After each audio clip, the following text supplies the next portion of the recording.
IT learning tutorials को subscribe करें और बेल के निशान पर क्लिक करके नए आने वाली लेटेस्ट वीडियो को हासिल करें। शुक्रिया। अस्सलाम वालेकुम व्यूअर्स, आईटी लर्निंग ट्यूटोरियल्स की जानिब से मैं फैज़ान ज़फ़र। इस नए वीडियो ट्यूटोरियल के अंदर ये यानी कि किस तरह हम अपने व्हाट्सएप चैट का बैकग्राउंड चेंज तब्दील कर सकते हैं, अपनी मर्ज़ी से कोई भी ऐड कर सकते हैं। तो बाज़ औक़ात हमें ये बैकग्राउंड पसंद नहीं होता और अपनी मर्ज़ी का हम इंटरेस्टिंग सा बैकग्राउंड ऐड करवाना चाहते हैं, तो हम इस तरह कर सकते हैं।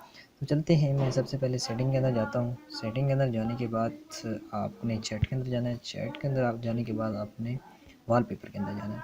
वॉलपेपर के अंदर जाने के बाद आपने यहाँ से कोई भी सॉलिड कलर जैसे मैं चूज़ कर लेता हूँ, जैसे कि ये, और ये मैंने अभी सेट कर दिया।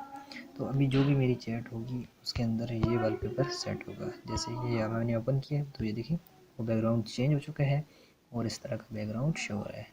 सो मिलते हैं नेक्स्ट वीडियो में, तब तक के लिए अल्लाह हाफ़िज़।